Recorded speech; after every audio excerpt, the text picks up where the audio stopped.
All right, so here we are today. Let me move this little bar over here. Okay, so here we are today. It is October the 11th, I believe, and we're doing our second advocacy training. I want to thank everybody for being here.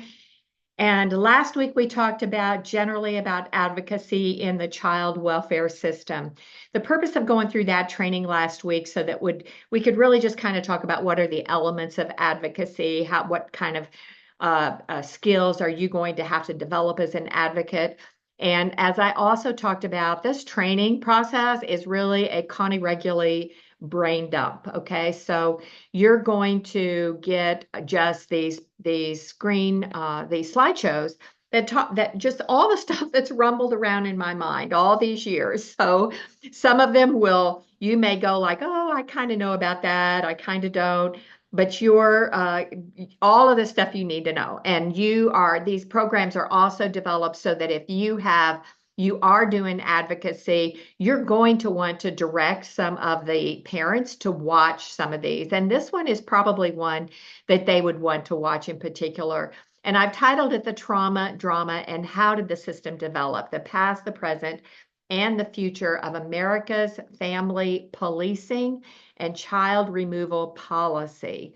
So this is a monster that has taken many shapes and forms over the history of the United States, and we're going to talk some more about that.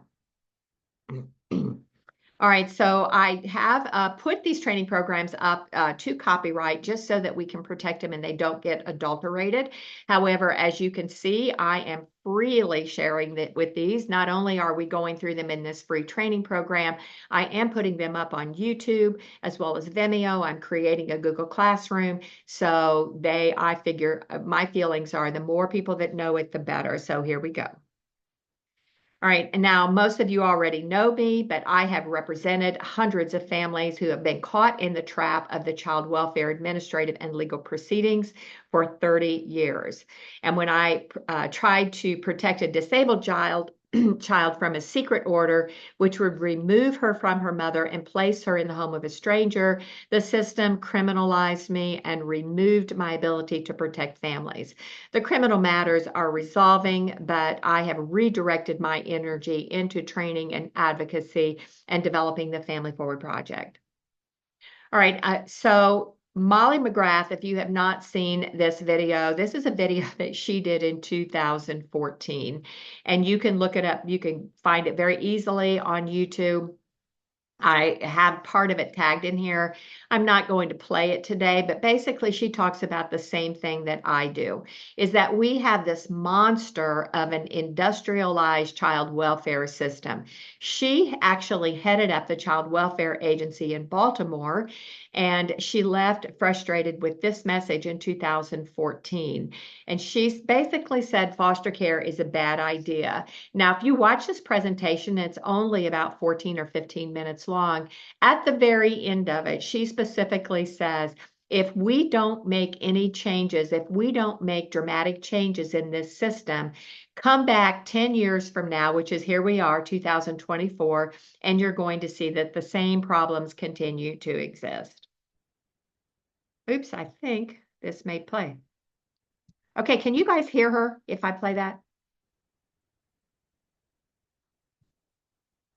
Can you hear the video? No, that's because there has to be a special click on here that I keep missing for sharing the audio from the screen, and I'm not quite that sophisticated. So what she talks about is Einstein, and she says, gifts. Einstein said, if you keep doing the same thing, don't expect different results. So again, I just encourage you to go to YouTube and watch that. And I will just say that probably needs to be your homework for next week. All right, the past. So what do you need to know? So nearly 700,000 children are removed and separated from the family every year. So what you are seeing here is, let me see. Oops. Okay, hang on. Somebody needs to put you on. I apologize. have to fix this right here. Okay, so what you are seeing here is a clip from AFCARS, the AFCARS report, and somebody needs to mute. Just please pay attention, make sure you are muted. And these reports, again, you can Google this and find this yourself. You just type in, see this little code right here, AFCARS. You can type in Google AFCARS report, and it will take you right to the Administration of Children and Families. And you can see here the number of children in foster care is one number up here, the 2017, 18, 19, 20, which is about 400,000. But this is the more important number right here. The numbers served by the foster care system in the fiscal year. And you'll see here 685,000, 676,000, 606,000. So every year, about somewhere between 650 and 700,000 children are being removed and placed into the foster care system. All right, somebody still needs to check their mute. I'm going to mute somebody. All right, so this one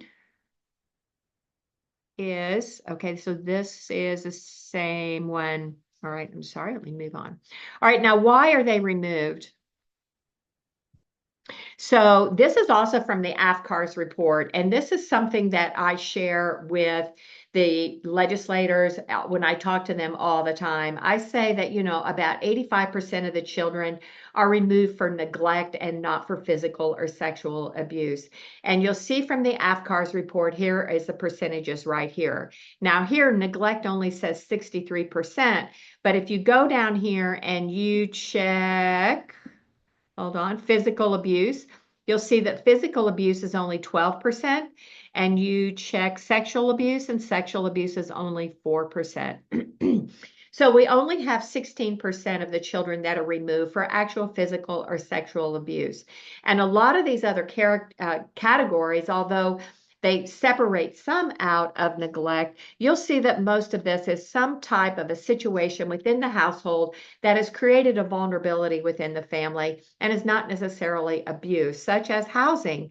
Housing is 9%, child behavioral problems, 7%, parent incarceration, 6%, alcohol abuse by a parent, 6%, abandonment, which is a very interesting one, 5%. Drug abuse of the child is 2%. Child disability is 2%. Parent death and relinquishment. So there are a lot of categories here that we can address as advocates, that we can help direct these families to get better care and better services, to either remove the need for foster care or to quickly get these children back into homes where they can be stabilized and not tied up in the child welfare system and the foster care system. Now, this is about the time in care, and let me move this way over here. Here, this is very important. The time in care, the mean is 33 months, and the median is 28 months. Okay, so now for those of you who are not statisticians, you may ask me, what is the difference between the median and the mean? And I'll tell you, there is a difference, and sometimes I get them confused myself. But one of the numbers, if you take all the numbers and you lay them out and you pick the number in the middle, that's the median. The mean is if you add all the numbers up and you divide it by the total number of numbers, that is the mean. But basically, I think it is safe to say that we have children who are tied up in the system for just short of 3 years. I would say 30 months, which is a long, long, long, long time in the life of a child. And we know there are a lot of cases where it's much more than that. Over here, the time in care, and again, you can see this, the huge amount of numbers of the children from 12 months to 29 months is the bulk of the children right here. 12, 16, 16%. That's 32. That's half of the kids, all right, who are from 1 year to 2.5 years old are being tied up in the system for 2.5, 3 years. That's half of a child's life, right? All right, so America has a social dilemma with the way we handle children. We have a problem with institutionalized care, and this is a problem that goes way, way back. All right, this is not a new problem. I just circulated, I put it on Family Forward Project, I shared it in some other forums. A letter just recently came out from Senator Ossoff where he's asking the DOJ to investigate the disability violations that are occurring in institutionalized care. But we've been institutionalizing a vulnerable youth for more than a century, since way early in at least in the 1900s. We also, of course, have slavery, and children were used during slavery to really to in part control the parents as well. So the children would be forcefully separated, which would then make the parents even more vulnerable and just more susceptible to further abuse. The orphan trains, this is not a small subject, and this problem lasted for 50 years in America. We had orphan trains from about 1860, 65, up maybe up to 70, all the way up to about 1910. And what would happen is children were literally picked up off the streets of New York or taken from tenements in New York and put on trains and then taken to train stations all across the Midwest, where the children would be lined up on the train station, and the people who were farmers and pioneers could come and pick a couple of children, which they would then use for participating in farm work. Okay, so it's nice that they wanted children and to help raise the children, but they were really also getting young farm hands. And then, of course, the Indian boarding schools. And a lot of people don't even know about Indian boarding schools as we sit here even today. This is another form of institutionalized care. And not only were these children picked up from their home of origin from the Indian tribes, but they were forced to change their culture. And this is what happens today as well, where children are being put in foster homes that are not culturally similar to where they, what was known as their home of origin. And then there's Georgia Tan, and this is another video that I encourage you to watch. You can see the name of it is Unknown Surprising Facts About Georgia Tan. So Georgia Tan is from Tennessee, and she's from the Memphis area. And she started as kind of a social worker, and she decided to have a home for unwed mothers. And her time of the destruction that she did was not a short period of time either. She was able to do this for a period of about 25 years, where she first kind of created this home for unwed mothers, and then she used those children to create a private adoption agency. And then ultimately, it even showed where she was developing such a large industry of rehoming children that she was literally picking children up off the street. And then as you watch this video, you will see that what she was able to do was to get a friendly judge in a neighboring small county in Bolivar, Tennessee, which is just southeast of Memphis. And she had developed a relationship with that judge who would sign off and approve these adoptions without having properly given the parents notice and properly terminating rights. I've been to Bolivar, Tennessee, and I know I have heard a lot of stories about Bolivar. So this kind of fits into some of the stories that I've heard.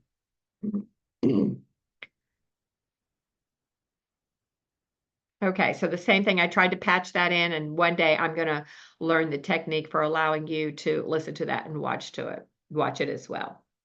And then, of course, we have orphanages. And the orphanages were primarily growing the most from about 1870 all the way again up through about 1960.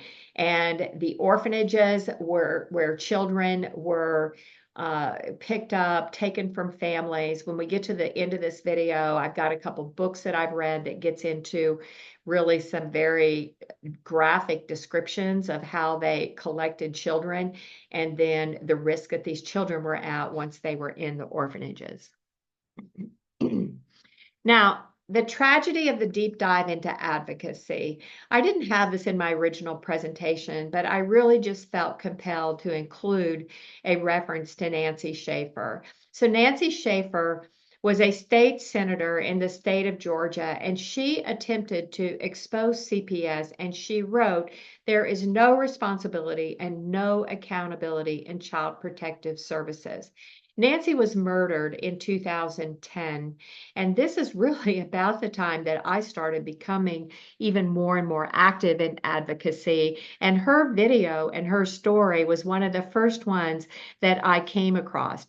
Again, another good homework project for you to look up Nancy Schaefer's speech about the problem with child protective services.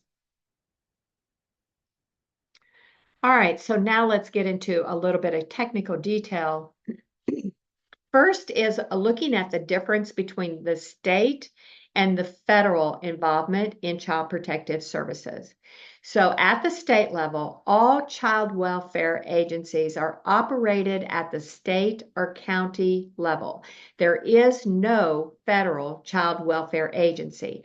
However, every state agency depends on the infusion of federal taxpayer dollars to operate its bureaucracy. As you learn to be an advocate, whatever state you're in, you're going to develop a more in-depth knowledge about this. I'll give you an example. In the state of Tennessee, out of the billion-dollar budget that they use now, taxpayer money budget that they use every year, about 40% of that is under Title 4E. Going back to the slide, looking at federal, the Federal Health and Human Services is the federal agency. The Administration of Children and Families is the sub-agency of Health and Human Services, and they manage the federal funds that are dispersed to the states and receive the annual statistical reports. They also provide technical guidance and publications. As you develop as an advocate, you're going to hear acronyms and you're going to use acronyms all the time. And as we develop this and as you begin to learn, I want you to learn your correct acronyms from the get-go. For instance, Federal Health and Human Services is referred to as HHS. Okay, HHS. The Administration of Children and Families is referred to as ACF. Now, it's important that you understand that because all of our state agencies are going to have different names. In Tennessee, it's the Department of Children's Services, or DCS. In the state of Indiana, it's the Department of Children's Services, or DCS. And so when we talk about the state agencies, we're going to want to make sure we're using the proper acronym for that particular state. It doesn't sound like a big deal, but it is. And when you're having conversations, and if you're talking people in your state about your state agency, you want to make sure you're using the proper name and the proper acronym. When we talk in training about child welfare advocacy, we will often use CPS, which is Child Protective Services, which is really just the general name for all of the agencies that are operating under this whole umbrella of Title 4E and Title 4B. So again, federal HHS, Health and Human Services, ACF, Administration of Children and Families. So let's take a look at the history of federal legislation. We can go all the way back to 1935, and the Social Security Act included funds for child welfare and created Title IV of the Social Security Act. The reason I wanted to put that in there is because some people think, and I even sort of reference it as well, that the very first child welfare funds were in 1974 under CAPTA. They were not. It goes all the way back to 1935. So we are looking at almost 100 years, y'all. We're at 90 years into this. And so we've got to learn to do a better job. In 1958, an amendment to the SSA, which is Social Security Act, another acronym for you, SSA, required states to match federal child welfare funds if they chose to draw down federal tax dollars. So you can see, okay, somebody needs, all right, we need to mute. Somebody needs to mute there. I'm going to mute you. Okay. So we can see that this whole state matching funds problem that we've got now under Title 4E is, again, not just CAPTA. It started before that. The money that taxpayers worker pay for FICA, Federal Insurance Corporation Act, was intended to be placed in trust for disability and workers' retirement. Those funds have been invaded under Title 4D and Title 4E. All right, so your Social Security money here's where it's going. All right, in 1961, the AFDC, the Aid to Dependent Children, Aid to Families of Dependent Children, I forgot that families in there, AFDC, permitted the use of funds for foster care. So now we have these funds being diverted into the foster care system. We're now monetizing the foster care system. When children are removed from homes, if the child comes from an AFDC family, and then the state participation in the Title 4A AFDC foster care program was mandatory. 150,000 children were placed in foster care in 1961 as a result of this legislation. And when you look historically at the United States, you will see that in the late 50s, the early 60s, and then into the 70s, legislatively at a federal level, we began to have all of this. I just call it the war on poverty because that's what it looks like to me, where we started discriminating against families for their economic status. The war on poverty. United States Congress in the 60s and 70s took aggressive actions against U.S. citizens oppressed and confused after a half a century of war and a century of Reconstruction. So just think about it. In the late 50s and 60s, they had been through a very difficult Reconstruction after the Civil War. And really, although it seems like a blip in your history books, there was so much that needed to be done after the Civil War. And about the time we started getting back on our feet again as a nation, we were struck with war after war after war in the first part of the 19th century. The war on poverty removed children from poor families. The war on drugs laid heavy sentences of incarceration, and the war on civil rights oppressed voting rights, prisoner rights, and parental rights. So then we have CAPTA. So in 1974, this law is also referred to as the Mondale Act, and you have a picture there in the corner of the screen of Walter Mondale. The act was focused on prevention, assessment, identification, and treatment of child abuse and neglect. It also put removal of children in the hands of the state court system. In this legislation, terms like the best interest of the child, contrary to the welfare of the child, and reasonable efforts became the legal cliches to justify the parent-child separation. All right, so you can look it up if you want to. Another little homework assignment, if you care to, under 42 USC Section 671. USC stands for United States Code, and that is the law. Okay, that's the law that Congress passes. 45 CFR B, Roman numeral 8, G, 1355 and 1356. CFR stands for Code of Federal Regulations. So the distinction is that the CFR are regulations that are created by the agency. Remember, I told you about HHS. HHS, as a federal agency, was given the ability by Congress to create its own regulations internally. And so the CAPTA law passed by Congress at 42 USC 671 lays out, if you care to read it, I have read the whole thing, it lays out what the captive program looks like. It also provided within this is the Title IV-E funding system.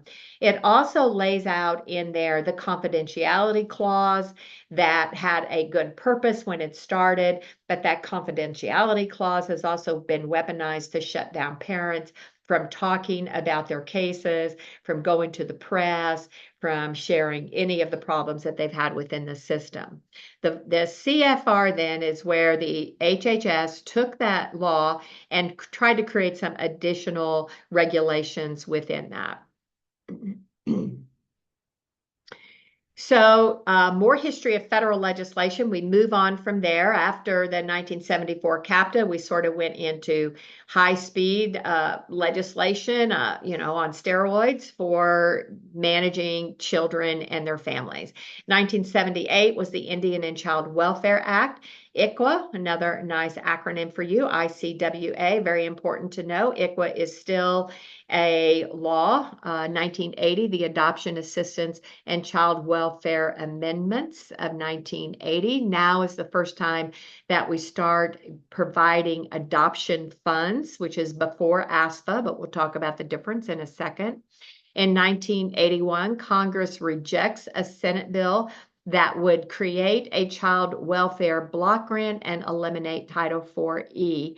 So this is pretty important right here, because when we go up and we lobby in Washington, one of the things that we talk about repeatedly is how we have monetized children by putting a price tag on their head when we put them in the child welfare system under Title IV-E, because the state only gets the money under Title IV-E when they take a child. So they go to a home, they see there's a domestic violence incident, instead of directing that family to maybe get some anger management classes, get some other assistance if they need it, and only getting 75% reimbursement for anger management, they take 3 children who are in the home, they send the parents to anger management, they tell the parents to get a divorce, and they get $10,000 a month through the child welfare system under Title IV-E.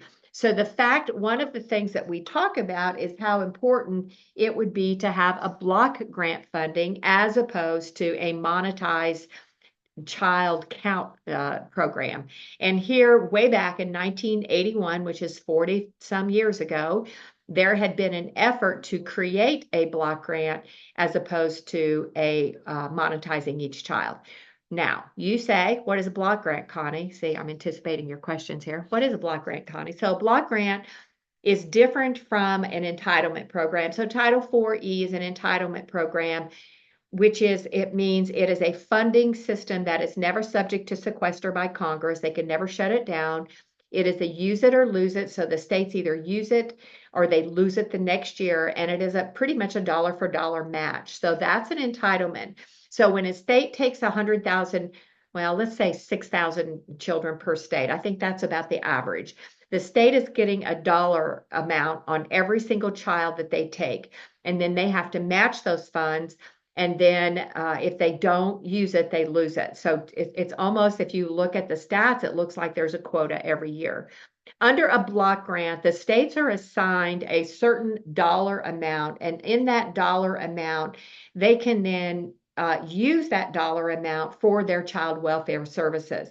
But it is a set dollar amount based upon the general population and usually a few other factors. There's kind of a sophisticated algorithm that they put together, population, poverty, etc. But block grant is a set amount, and it says you take this money and you do the best you can with it. In 1985, Title E adds the independent living program to assist children aging out of foster care.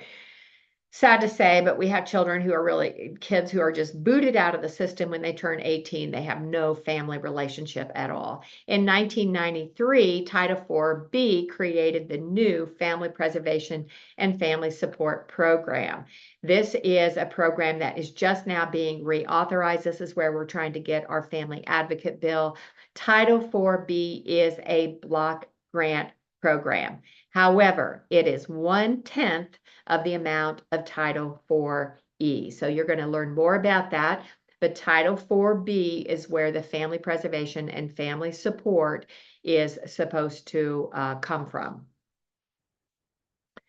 All right, there was a federal dilemma. So that in the 90s, there were several federal class action lawsuits spring up across the country, and children'srights.org had brought up many of these lawsuits. And you can go to children'srights.org and you can look at their lawsuits. They still have all those posted. I think you can even look them up by state. There was one in the state of Tennessee in the 90s called the Brian A. case. And it was all about children who were being lost in the system. They were ignored, they were deprived. It was a failed system.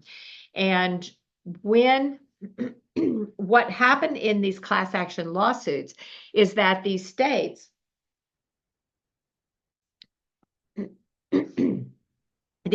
primarily entered into consent decrees. So a consent decree is like a contract between the people who bring the lawsuit and the defendants, which were the state agencies. And it says in that consent decree, you're going to do this, this, this, this, and this. Now, class action lawsuits, you have to understand the distinction between a class action lawsuit and a general civil rights lawsuit. A general civil rights lawsuit is typically for one defendant where there has been one particular violation of a substantive due process, a procedural due process, a wrongful removal. Those are individual civil rights litigation lawsuits that we will have a discussion about.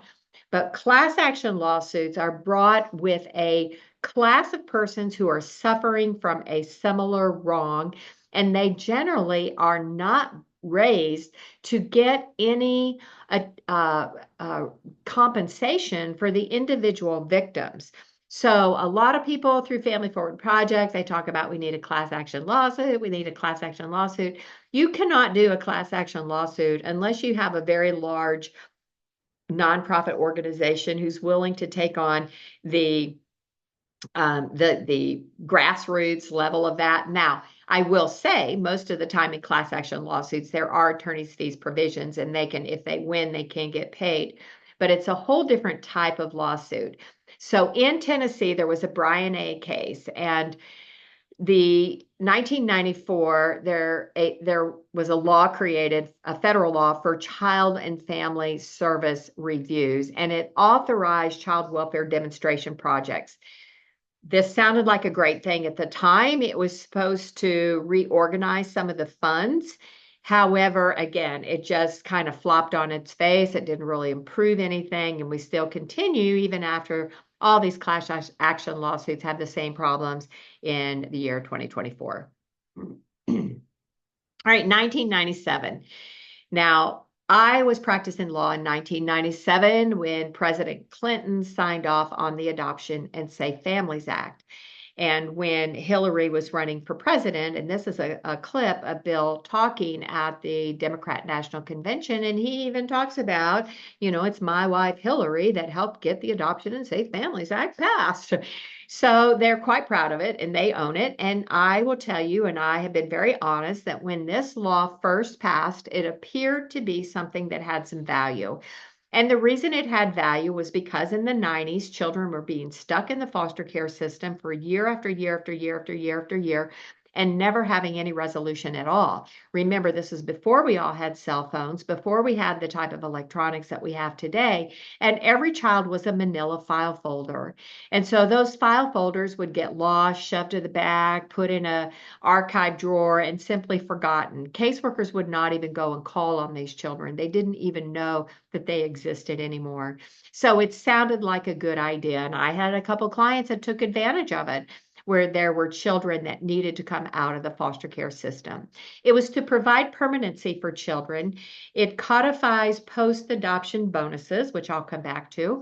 There is a long-term post-adoption support, and it requires, this is the catch here, that ended up being the monster, is it requires the state to seek termination of parental rights after 15 months of foster care.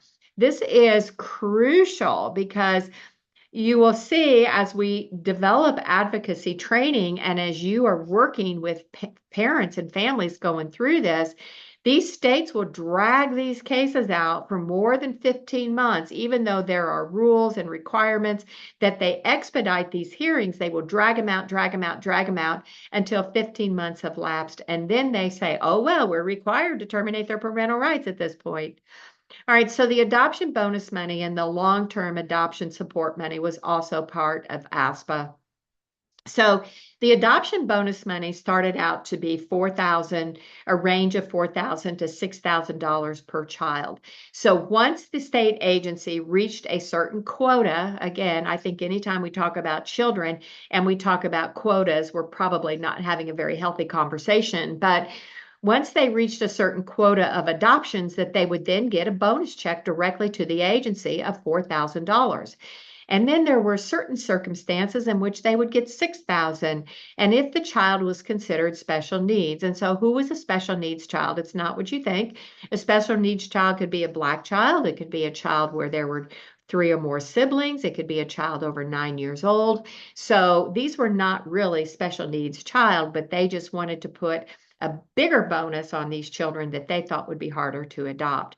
And then, of course, the long-term adoption support, which started about 10 years prior, was now increased.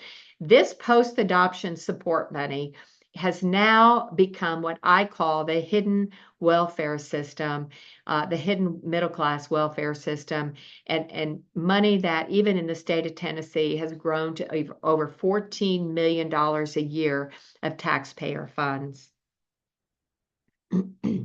All right, there's, again, I'm just going to let you look that one up. I think I have it on my YouTube channel somewhere. All right, then we move up to the 1990s. Still, we're about to finish the 1990s. John H. Chafee he wanted an independent living program for children aging out of foster care. And so that created this monthly stipend check for foster kids who were aging out, college benefits, healthcare benefits, etc. Again, sounded like a great idea at the time. This is now almost 25 years ago. Because as you saw, we had some legislation that said, we have children aging out of the foster system. They don't have any family. They don't have any connections. We've created this mess. We need to do something for them. And so now we have the John H. Chafee funds that still exist today. Again, it sounded like a good idea at the time, and now it has been bastardized and monsterized by the agency. They will take children who are 16, 17 years old, and they will actually do a sales pitch to children saying that, well, if you just age out of the foster system, then you will get a monthly check. And I've seen these checks. I've looked them up in Tennessee checkbook. They're $400 or $500 a month. At least they were a couple years ago. They're probably more than that now of free money. And then they get free college tuition. They can stay on 100% healthcare benefits until they're like age 26. That sounds really good for a kid who's 18 years old, especially when they've already been through some type of crisis with their family. So now we've created another monster, another problem, because they're using it as a sales pitch for children and interfering with their relationship with their family. Then up to 2001, promoting safe and stable families. There were more services to foster kids. 2008, fostering connections to success and increasing adoption acts for more services to foster kids. 2010, the Affordable Care Act extended Medicaid coverage to all foster children until age 26. And then 2010, CAPTA is reauthorized. Now, notice this, all of these laws have very nice names. They have very nice names. And at the time, they are trying to fill a gap for a problem. As we lobby in Congress now, even now, all of these great names are put on these bills. And then you look at them and you're like, you're not even really addressing the problems that we're suffering through every day. In 2018, the Families First Prevention and Services Act, now known as the Family First Act. It was the FFPSA, but now we could just call it Families First Act. I think it's Family First Act. There's a Families First Act and a Family First Act. One of them's welfare, so I always have to go back and check on that. This was the first one that the Family Forward Project really kind of worked on, focused on, lobbied for in Washington, D.C. We were up in Washington in about 2014, 15 is when we started collecting. We started getting to know each other through social media. And then we were talking, we were meeting with Congress people. We had some rallies. Other people were beginning to talk. And so the Family First Act passed in 2018, though, only by the skin of its teeth, only because it was buried in the February 2018 omnibus bill, which was, like 5,000 pages. So we were able to get that bill passed. However, the implementation of that bill has taken a really long time. What the Families First Act did is it created four things that all sound really great. So the first one is it said that you could use Title 4E money for services 12 months prior to removal. So if you had a family that was maybe marginal that needed some services, you could now use your Title 4E money to provide those services where you could not before. Before, you could only use Title 4E money if you took the children and put them in foster care. The second thing it did was create what it calls a kinship navigator, which nobody really knows what that is, but the intent of it was to increase kinship placement. The third one was to eliminate group homes, which of course we have not eliminated yet, and they still remain a problem. And then the fourth one was to provide services to foster children who are pregnant. A sad state of affairs, but yes, that was part of the Family First Act. The Family First Act, when it was passed in February of 2018, was supposed to be implemented by October of 2018. It was not. It was kick the can down the road, kick the can down the road. They moved it year after year after year. I think the final extension they had was October 2022, that everybody was supposed to have their Family First Act plan approved by ACF and in action. They're still not doing it. I even got the DCS training program, which I'm going to go over with you, and I'm going to use their training program to train you on what they're training, which is another thing we're going to do, is we're going to train you on what they're learning, right? So you know how to combat it. In 2020, there was an executive order by President Trump to ensure implementation of the Family First Act. And also in 2020, at the very end of the year, there was the Family First Support Act, which gave more money for the implementation of the Family First Act. Now, I don't think I have it on here. I'm not stuck in a slide for the Advocates for Families Act, but we are now working on the Advocates for Families Act of 2024, and we'll do a whole presentation just on that.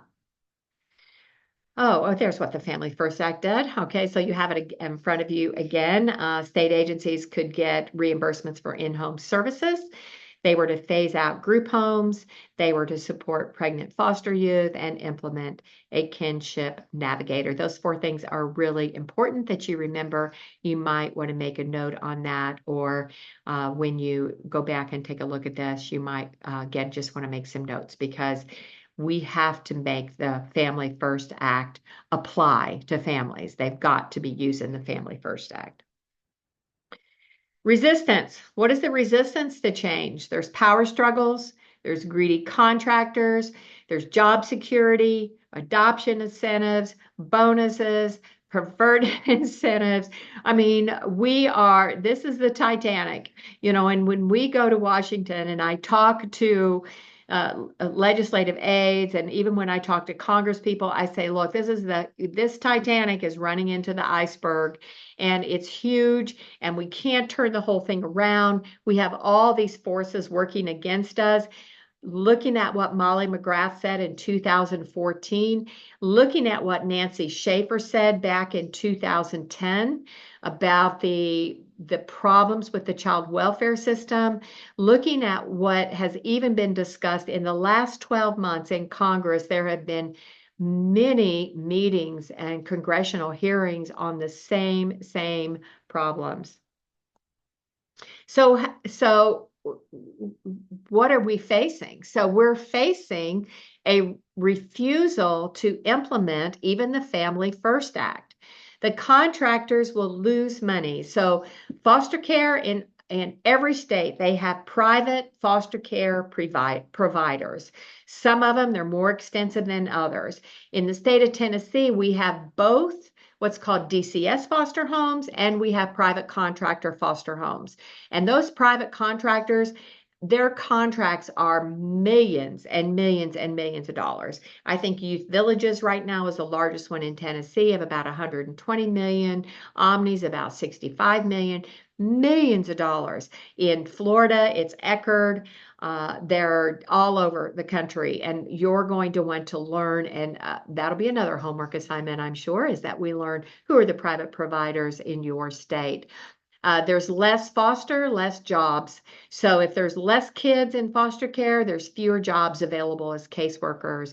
The post-adoption money now surpasses the foster funds.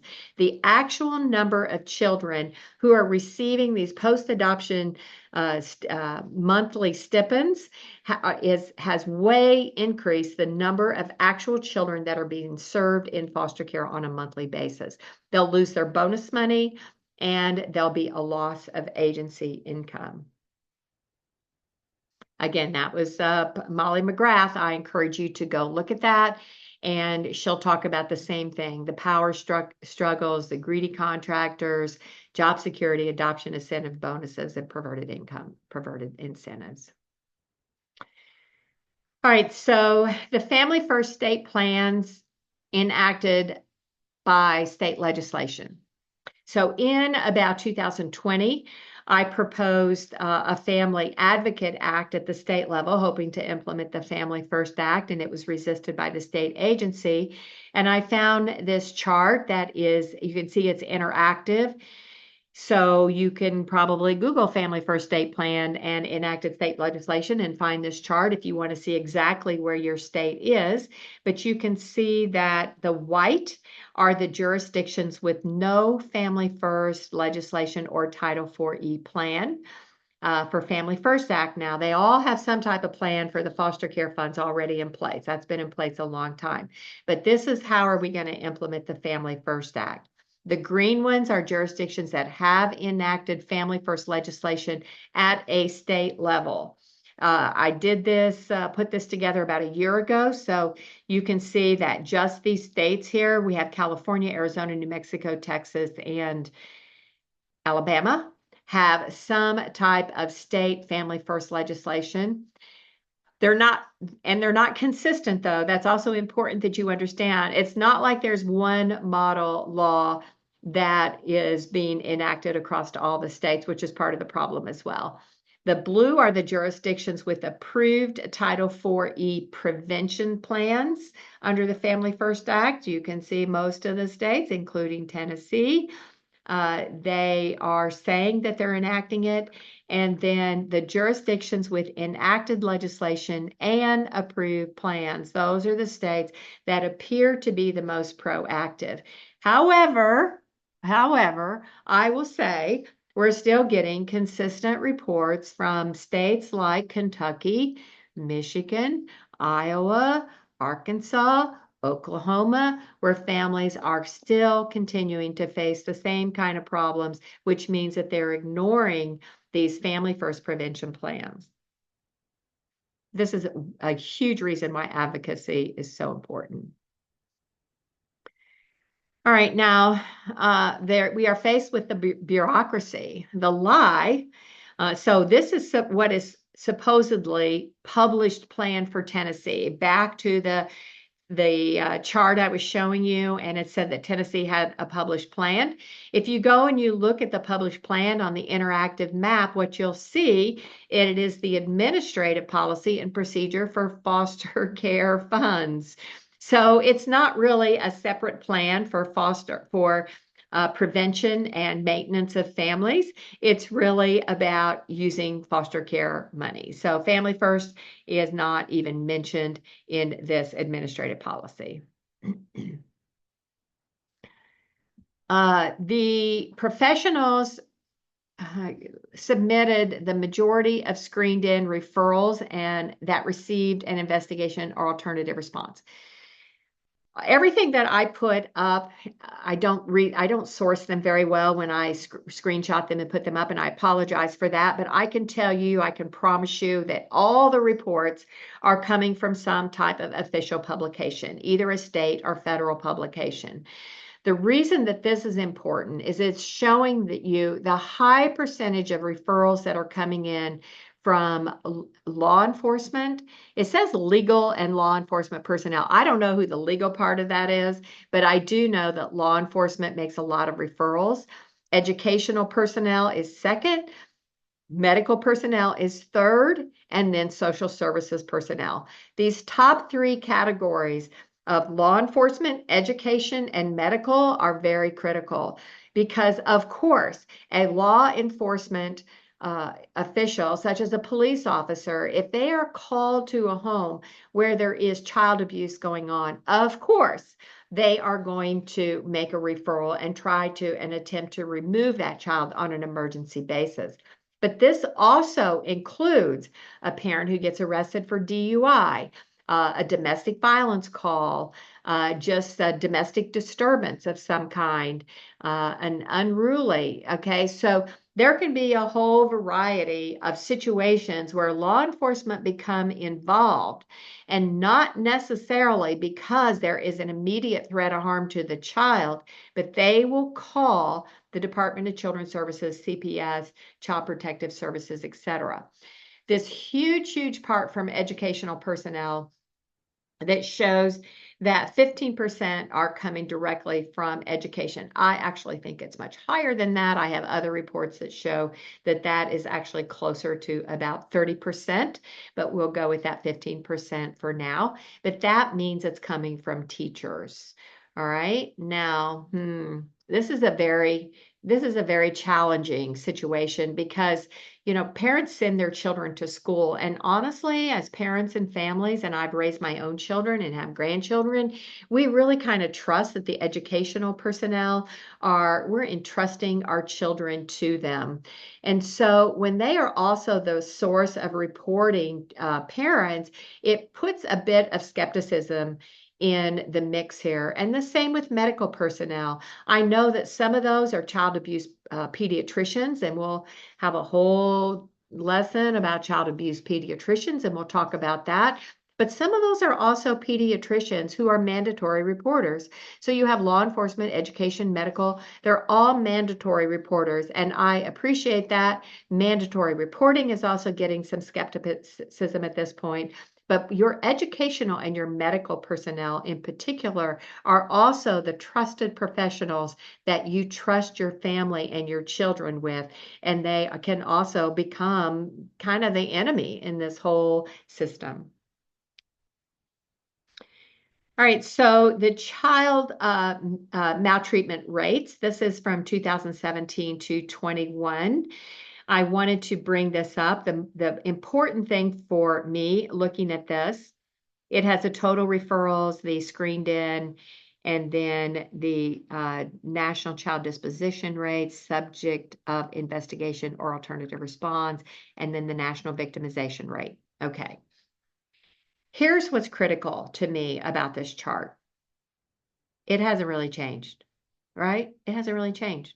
You have over here 55. Now this is a per 1,000 children. 55 per 1,000 children. Okay. And 5 years later, you've got 53 per 1,000 children. Down here, screened in referrals, 31, 27, changed tiny, tiny bit. All right. What does that say to you? It says either one of two things. Either we are not doing a good job in the United States of America of helping families become better places to raise children, or there are quotas for taking children into the system to be able to maintain the monetary reimbursement that they need. One of the two things. You've got to have something like that that's going on here because it doesn't change. And if you go back and you look at one of those very first screens that I showed you on the number of children that are going into foster care every year, and you can look at AFCARs. I've gone all the way back to 2011, tracked it all the way up to 2023. and you're going to see there is not a significant change. Here are disposition rates, same thing, 17, 18, 19, 20, and 21. The child population of all 52 states, you look over here, has slightly decreased, still pretty significant, 74 million. The reporting states, the same thing. There looks like almost all the states reported, though, so that would be states and territories there. Some of you are like, Connie, I don't think we have 52 states, but that would be states and territories. The national disposition rate per 1,000 children gone down a little bit, but not significantly. But the fact is, here, if you look at this column, it has decreased. So if it has decreased, why do we have more and more and more and more money that is being drawn down by these states to take care of children?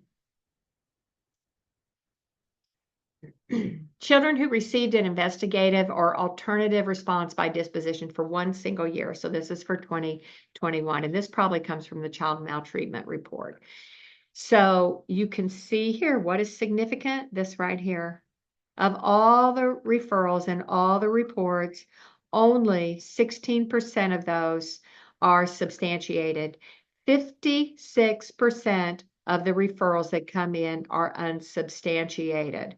So what does that mean? If you go back and you have, Tennessee says it has 132,000 referrals a year, that means that most of those are unsubstantiated. Some of those don't even include an initial investigation. There is no alleged maltreatment in 10% of those. But this number here, and again, these are the people we want to make sure that we're helping. These are the people that we want to make sure don't get tied up in the system. All right, we know there's child abuse and neglect. We know that there are victims of child abuse that are going to occur over here. But it's the families that get caught in the system, this 56 and this 13%. If you look at that together, that's 70% of the people. And again, go back and equate that to that 600,000 children that end up being quote unquote served by foster care. We want to reduce the children who end up being cast into the foster care system. And the statistics support our drive to do that because we can see that 70% are unsubstantiated. The money, the laws and the money, there's a constant entanglement between private contractors, the state money that is the taxpayer money, the federal money is the taxpayer money, the post-adoption bonus money we've talked about, and the post-adoption continued monthly payments. The money. I should just put this whole, just dollar, I should have made this whole background dollar signs. The state agencies depend on federal tax dollars to maintain the vast expansive network of employees and contractors. In Tennessee alone, a population of about 6 million people, there are 3,900 employees and 185 contractors. Tennessee is very, if you look at all the states in the middle United States, you can look at Tennessee, Kentucky, Alabama, Oklahoma, Arkansas, Iowa, Missouri. All of these states are pretty similar. We all have around the same population. We have a lot of the same socioeconomic status. And so this problem is being repeated in every one of these states. And then you have caseworkers who have this attitude. This I captured way back in 2014. I'm glad I captured it when I did because, of course, once I captured it and reposted it, it was taken down. But this Amy Kirkland Carroll says, I went from that to Department of Children's Services. I could remove children, essentially calling you pond scum and have a June Cleaver smile on my face. I scared myself sometimes.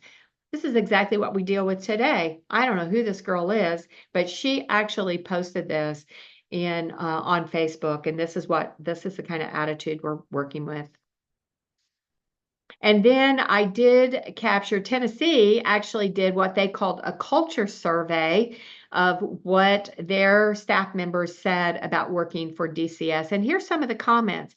And again, I would put out there that the same thing could be found in any state. It's important as advocates that we know these things. We will have to sort out the good players from the bad players. That's all there is to it. We're going to have to stand firm, know the laws, know the policies, know the direction, know what we want to accomplish. But here's some of the things that they say. I would seek employment elsewhere if my tenure were shorter. We are led by administrators who only value each other. Nepotism and discrimination are real problems in this agency. No one is concerned about resolving the serious issues in this region. I am committed to making a difference in the lives of children and families. The administrators here just boss you around and try to please each other. Another one said, it's not the work necessarily that's draining. It is when the company you work for treats other coworkers who don't work as hard or appear to not care about the children within the community and cannot ever be a team player and is always causing strife. It is when constantly those workers are allowed to do whatever they want. It is when you work so hard for a kid and you are told no to any kind of court order when you know something is wrong, but the kid is too afraid to say anything. And that can be against the foster parent or the parent. The failure to solve social issues that cause entry into state custody. Here's some more comments. I believe it is unsafe for us employees to transport delinquent and behavioral teenagers in our personal vehicles. And I do want you to think about that for a minute. I've had a couple cases where that has come up. If you were a social worker and you were called to remove an unruly teenager, I would think that you would have a bit trepidation about that. Someone else said the most upsetting thing I see is multi-generations of clientele in DCS custody. I've been around for almost 30 years and I'm not seeing DCS clientele getting out of poverty in spite of often spending hundreds of thousands of dollars on one individual. I often fail to see the point of DCS or social services organizations in general.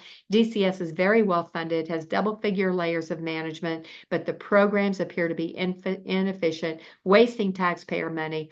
Through high participation in a 401k and other investments, plus having a pension, I've managed to climb to the 97th percentile of wealth, but I still figure my career at DCS has been a waste. And that is somebody who had been there for years. All right, so we're getting close to the close. Thank you all for being so patient today. Some more homework if you care to. This is a great book. This book is called Taking Children, written by Laura Briggs. I have read the whole thing.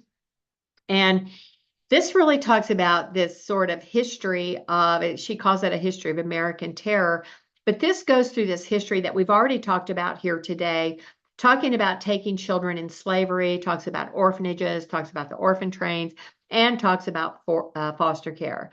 It says, she talks about in her book that Florida and Tennessee were the first states to take children to punish Black women for civil rights rebellion, and Florida and Louisiana welfare requirements, including this, quote, suitable home provision and prohibited benefits to illegitimate children. So this is how they started to initiate the state confiscating children, because if you needed welfare benefits, they would require you to already have a quote unquote suitable home. Or if a child was illegitimate, you would not be able to get welfare benefits.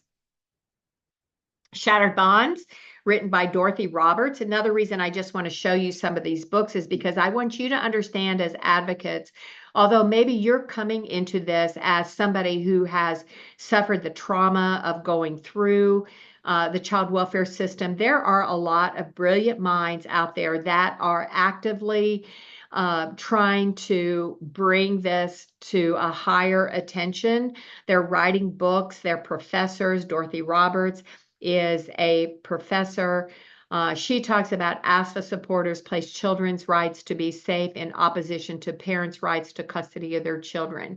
These statements follow a very common habit of contrasting parents' rights and children's rights. This way of framing the issue assumes that parents' and children's interests are in opposition to each other. And it assumes that only parents, not children, have an interest in family integrity.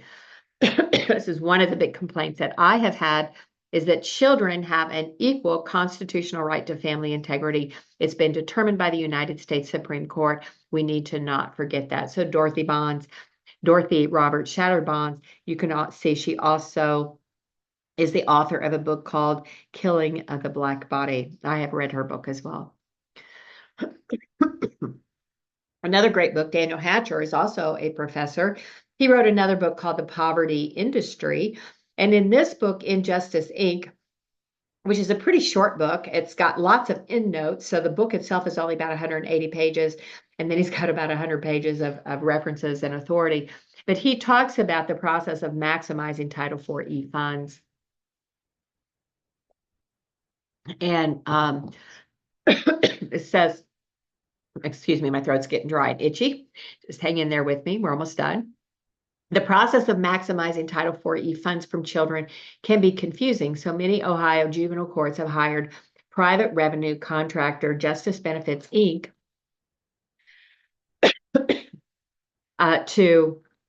JBI is incentivized by receiving a percentage of the money claimed through children, and they get 22% of that money.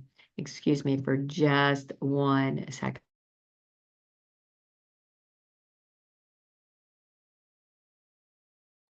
Okay, I feel better. All right, now again, I've read Injustice, Inc. I will tell you that as much as I know about the funding and the monetization of children, this book is absolutely jaw-dropping. If you want to have conversations with people, especially as you get to the point where you want to talk to lawmakers and you want to confront these agencies and you want to talk or even have these discussions during meetings in courts, etc., about the monetization of children, this book is frightening. And basically what he talks about is this organization, a private company called Justice Benefits, Inc., that these juvenile court systems, that all they need to do is to get the date of birth and the social security number of a child, and they can send it to this company, and the company will give them a report of all of the ways that they can collect money on that child. So it is not just Title IV-E. It may be block grant money. It may be Title IV-D money. It may be Title IV-B money. But they help the court systems and the agencies maximize the monetization of children. That is what they do. They are total mercenaries. Oh, that may be the end here. Okay. All right. I think I am at the end of the slideshow. I am going to stop the record and then we can have a little bit of discussion if you like. I thought I had one more slide, but perhaps not. Okay. All right, y'all.